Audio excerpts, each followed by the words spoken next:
The following program is a production of Naleo TV.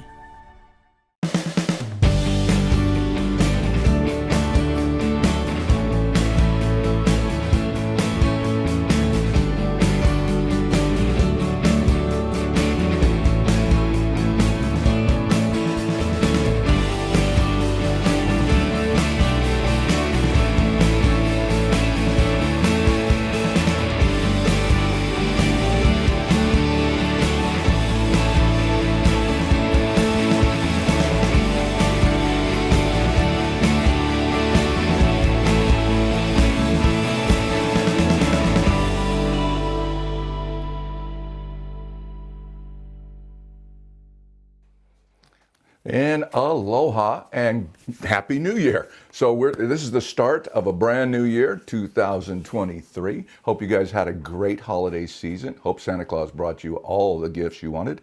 Anyway, on today's show, I thought we'd step back a bit and we're going to start new because this is January 1st. Well, first week of January anyway. We're going to show the 7 shows. Anyway, what I'm going to do is I want to teach you all the different substrates that I use when I paint. Well, okay, not all of them. I paint on cars, motorcycles, and trucks and walls and everything. Anyway, the stuff I use the most are canvas panels, which are just stretched canvas glued down to a cardboard panel. So that makes it really easy. It's not spongy like your regular stretched canvas. You can see that this is what they call a gallery stretch. There's no staples here at all, so you could hang this right on the wall by itself. Staples are on the back, but this is a wood frame. But when you paint on this is, can you hear that? Kind of like a drum, but that's, more professional-like kind of thing. But for those of you on an economy thing, this is actually not stretchy, but that's a piece of wood that is glued down to a frame like that. So it's a lot like the stretched canvas, like this. It's got that frame. So you could actually hang hangers and stuff like that and hang it on there. But what I do with this, I prime it myself. It literally comes, it's just a piece of wood, and I put just regular old house paint primer on here, and you can paint right on top of that. It works great. And those of you on a really tight budget can actually go down to any home improvement store, hardware store that sells sheet lumber. What I do, this is 1/4-inch masonite.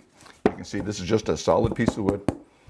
And I prime it with the same house paint primer, just like that. So you can paint whatever you want on there. You can do that with just about anything. It doesn't have to be 1/4-inch. You could use the 1/8-inch if you want to. You could use regular plywood. If you use regular plywood, you're going to have to put more primer on there because you will see the grain on there. Like this one here, this panel, this has got a couple of coats on there. If I didn't put those coats on there, you would see the grain. Oh, actually the grain's going this way. If you take a look at that right there, you can see the grain right there. So you really need to put a good couple of coats on there to make sure that. And then I'm going to show you in a second here. I'll use this so that I can show you that whatever's on there will actually go away. But those are the basic substrates that I use for my paintings, all my paintings. So you can frame them when you're done. You can do whatever you want. But when you're in the gallery, this is usually the one that people look for the most. Not like there's any kind of marking on there to say, hey, he spent $100 on that, it must be worth it. But, they're relatively cheap and you can get them at any art store and online and whatever. They're all over the place. So I thought this was going to take a little bit longer, so I'm going to start painting on this. Now, most of the stuff I do is underwater, but I am going to show you a couple of things that I do tikis and I do birds and I do all kinds of stuff. So for this, what I'm going to do, starting with my palette again, remember I used the water, the paper towel, and the wax sheet. And then I'm going to take my acrylic paints. Sometime this year, I'm actually going to show you how to use oils. Those are a lot of fun to paint with too. Okay, so we get some dark blue out here. And we're going to get some light blue. And then we're going to put a little white, because what we want to do is we want to show the depth of the ocean And then we put some white out here. That way we can show the highlights of the top of the ocean. And let me grab a sponge. And let's grab a big brush. There we go. Okay, so what I'm going to do is I'm just going to scrub it in here. I don't care what it looks like. You know what? I'm going to make this one, because I like this when you hang it like that. It just, I don't know, it gives it more a fun feel to it. So if you just scrub this dark blue down here at the bottom so that it looks like the bottom of the ocean. And then as we make our way to the surface of the ocean, we will add some light blue and blend it in. See, I'm just dipping it in there, and then I'm going to take it right here. And by washing it right over the top of that, see that blend right there? I'm also picking up a little bit of the dark blue as I do that, so that when I bring it up, that blend looks really natural. And now just the blue by itself. Then what I'm going to do, take a little bit of white, because I've still got some blue on there.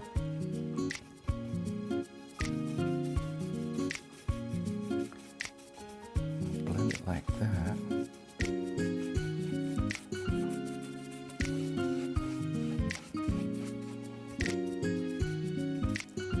Now, more white, quite a bit of white.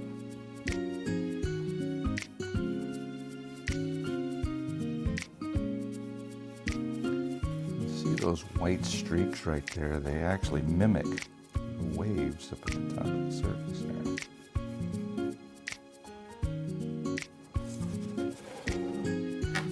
And you see how cool that looks. It goes from the bottom all the way to the top. Now, if you want, you could take a sponge, dab it in the white, and go beep, beep, beep.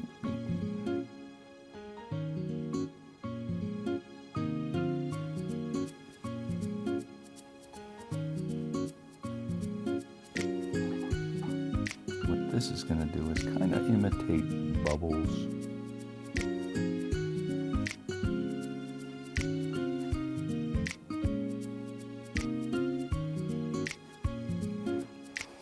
And then rinse this out a little bit here. And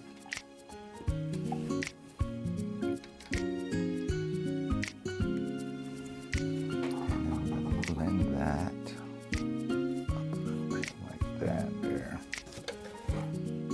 See how cool that looks. Now, if we want, we can actually take the white and put some streaks of light coming in.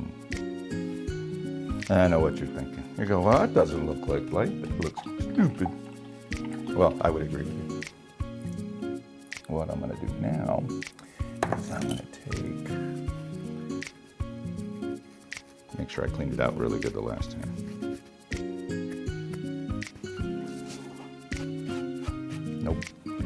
Let me get the new brush here.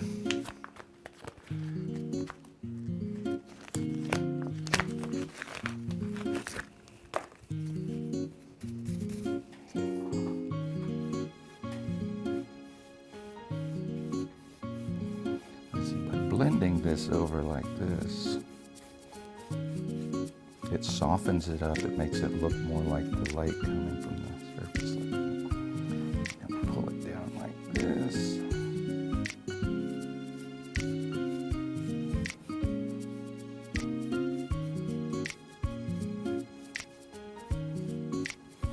And see, by going crosswise like that, what it does is it puts the ripples in the water. You can see how it'll go like that, because water is not like glass. It's not smooth.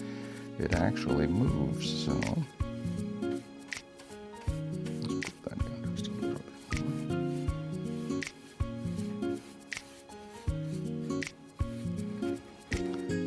Pretty cool, huh? I like that. So then we put a dolphin, a turtle, a whale, manta ray, whatever. Will look really pretty on there. I dig it. All right, so now, put that in there, rinse that out a little bit. Let's see. Where's that? Okay, so I'm going to use the canvas panel. This time, and when I do tikis, I tend to do those with a brown background.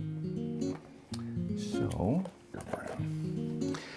This is a violet oxide right here. This will give me a really nice look. And I'm going to take this brush here because I'm not looking for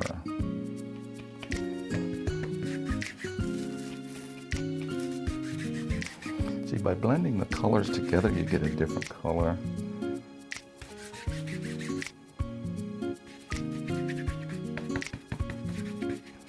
You can hear those dried on bristles. I haven't cleaned this brush really good in a long time, so it's going to give me a really neat effect though. And you can use any kind of sponge really. If you like the sponge look, any kind of brushes. You don't have to have expensive art brushes. You can go to any home improvement store, paint store, hardware store, anybody that sells paint and stuff. Obviously, when you're doing fine detail stuff, you're going to have to stick with the actual artist brushes. But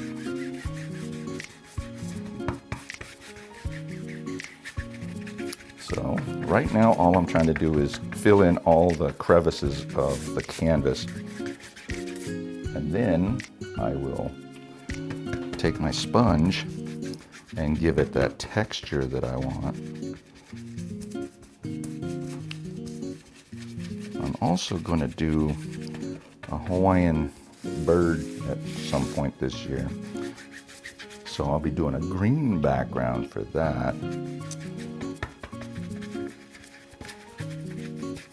If you ever look at photography, they call it depth of field, where you're seeing past the subject that you're photographing and everything in the background is blurry or out of focus.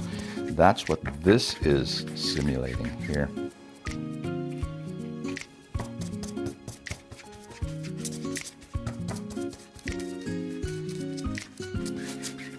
Okay, so now I'm just going to spread this around. Sorry, it keeps moving on me. It's like there's oil or something under there.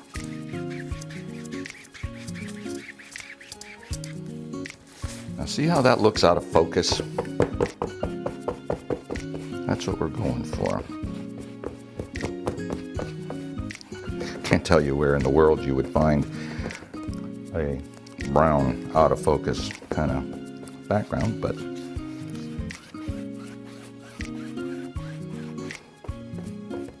it does look cool for painting.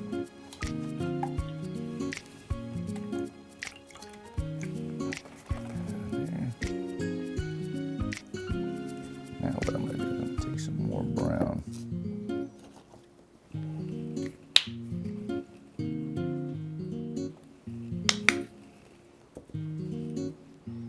Dip it in there. I don't know if you can see that, but I'm just dipping it in there. I've got the yellow and the brown together so that they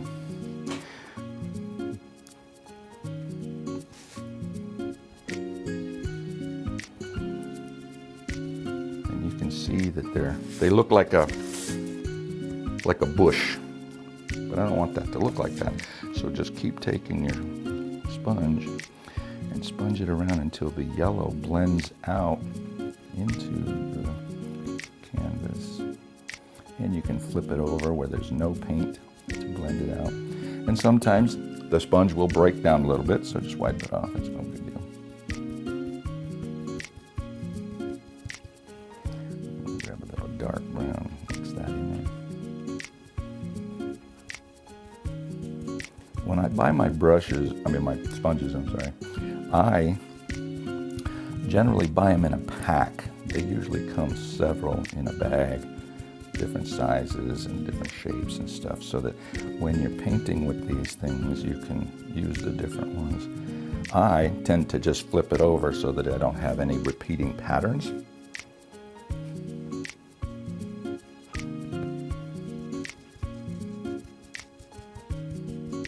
And when you're done, this should kind of look like leather,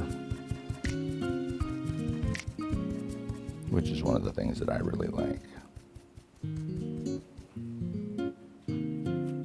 Back in my childhood, my father got me into leather work when I was in the Cub Scouts and the Boy Scouts, and so I really love the look of leather. I don't do it anymore. It's way too expensive for me. It's not as much fun.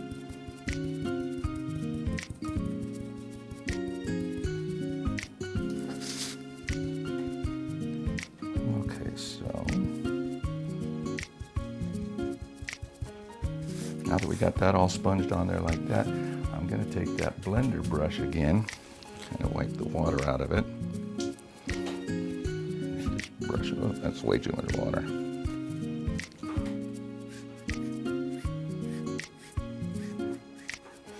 What this does is it helps to create that depth of field, that out of focus look. See how cool that looks. Now you see those little tiny particles of the sponge that are still on there? Once this all dries, you just take your finger or paper towel or whatever and just wipe them right off. But that's going to look really cool. Look at that. It's cool. I love it. I don't know what I'm going to paint on there yet, but when I do, you will be the first to know. Let's see what this.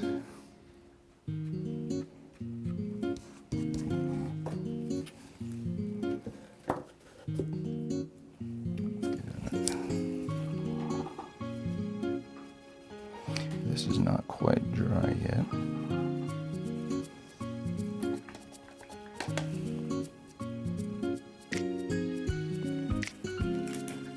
Have to forgive me, I was not. I mean, the whole new year and everything.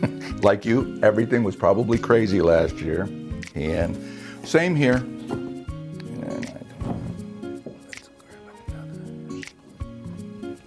Keep all my sponges over there so I can grab them whenever I need to.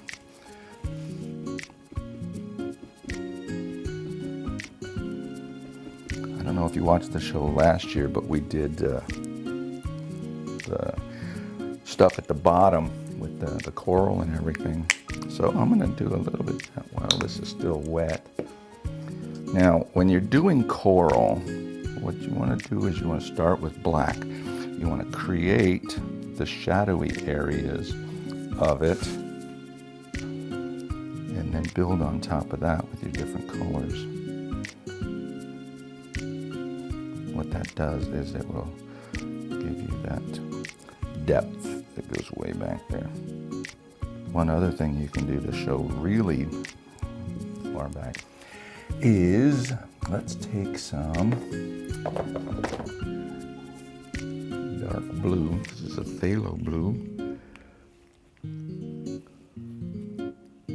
Because when you put stuff way in the background, it's not black. Usually the stuff closest to you is going to be the black with the highlight on it. So if we come in here, let's go.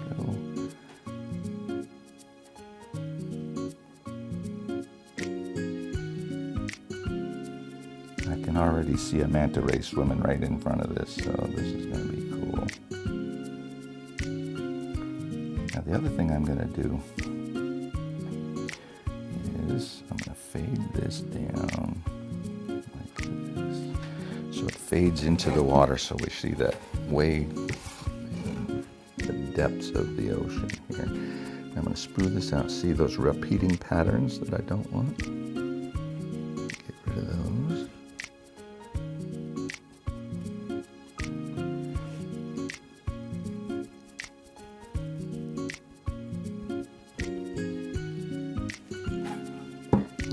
That looks really cool. Now, what we're gonna do is we're gonna take a brush. I got so many brushes, I have to figure out which one I wanna use.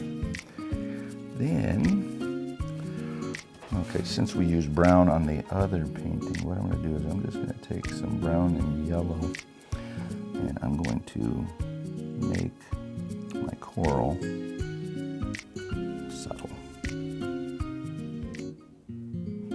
And when you pounce that brush, it actually gives us the look of coral.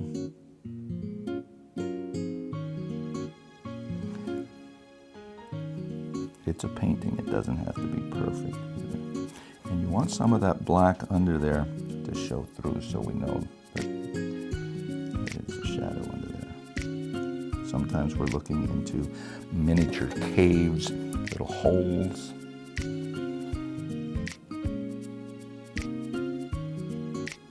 If you got too much paint on there, I'll show you. Just put a big old blob of paint on there. Take your brush and pounce it and pull it down, because every time you hit that, you're going to pick up that paint.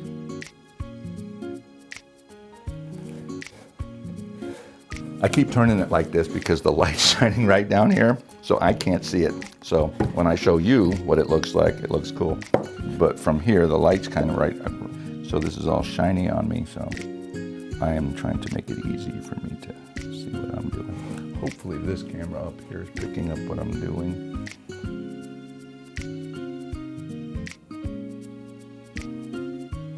Now what I'm going to do is I'm going to go in here with a little bit of yellow just to hit the tops of that. See now with that yellow right there, see how the brown coral like that?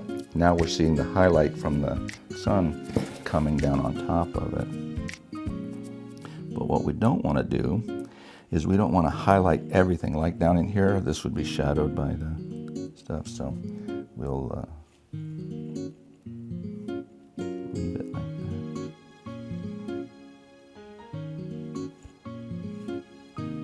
And then the further down we get, the less sunlight we're going to have, so we'll take some of that out like that.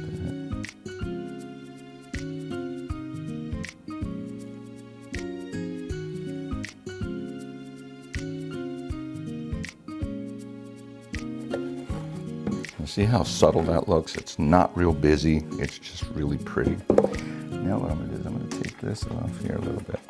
Because we have that dark blue in the background there, I'm going to take just a little bit of light blue and do the same thing by just touching it up here.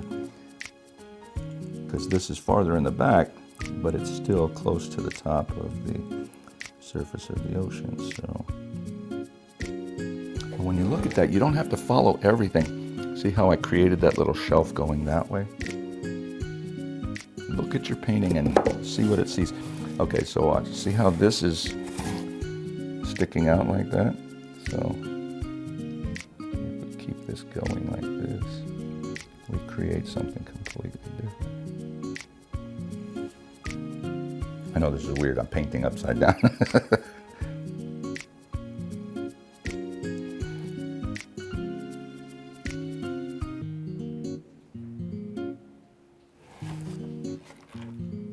That looks cool. Oh, wow.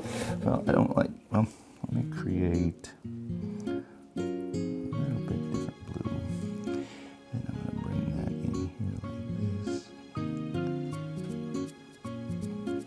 Very, very subtle. I don't know if you can see that, but see how subtle that is right there?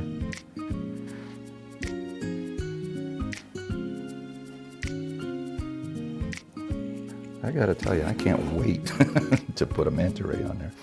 Now, I'm thinking, this is all coming down like that. I think I'm gonna leave that like that.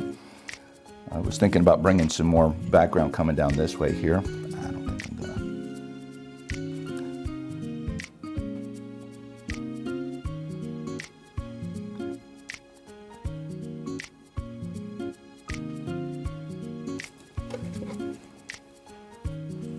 Oh, that looks really cool. See how the blue comes right behind there like that as a highlight? so it looks like you're looking through the coral. That looks way cool. I need something down here though.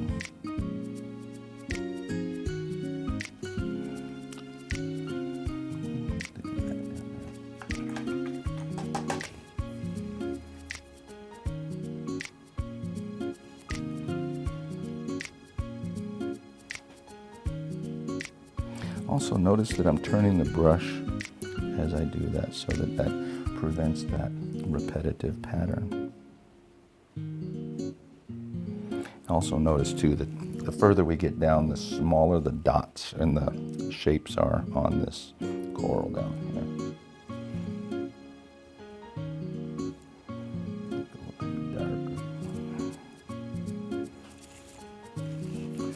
Right on. I'm going to put a little bit more black.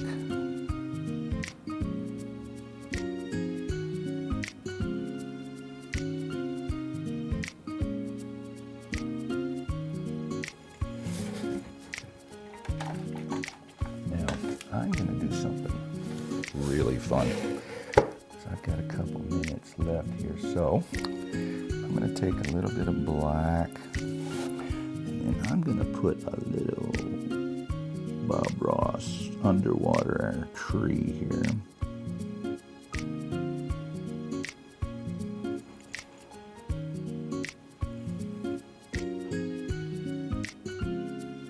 And I'm just using one of my little outliner brushes.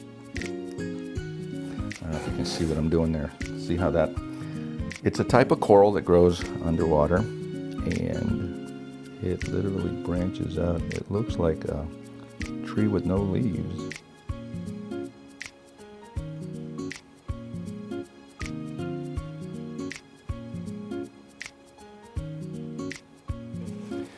And then sometimes they will have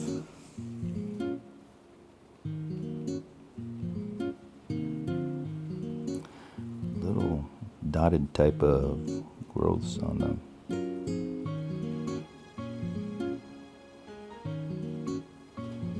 I like doing this kind of stuff, it's fun.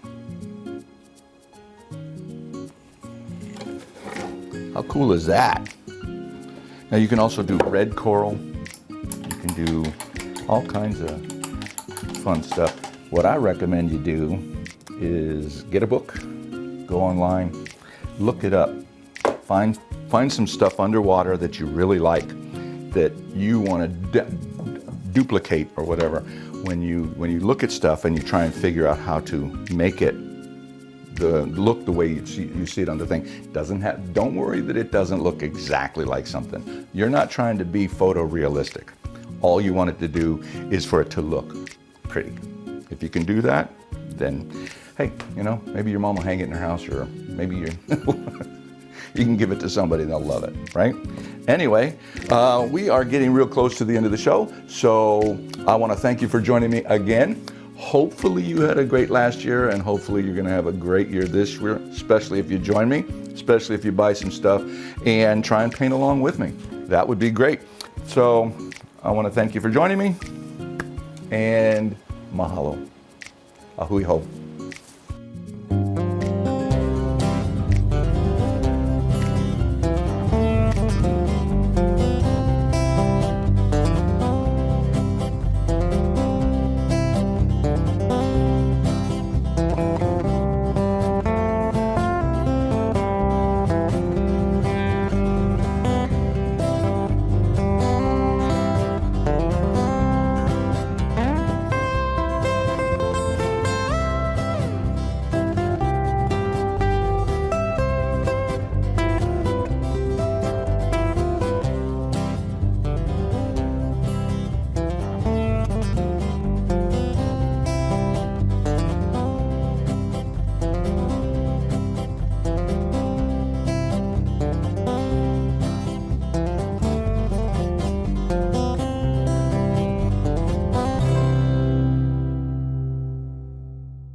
The preceding program was a production of Naleo TV.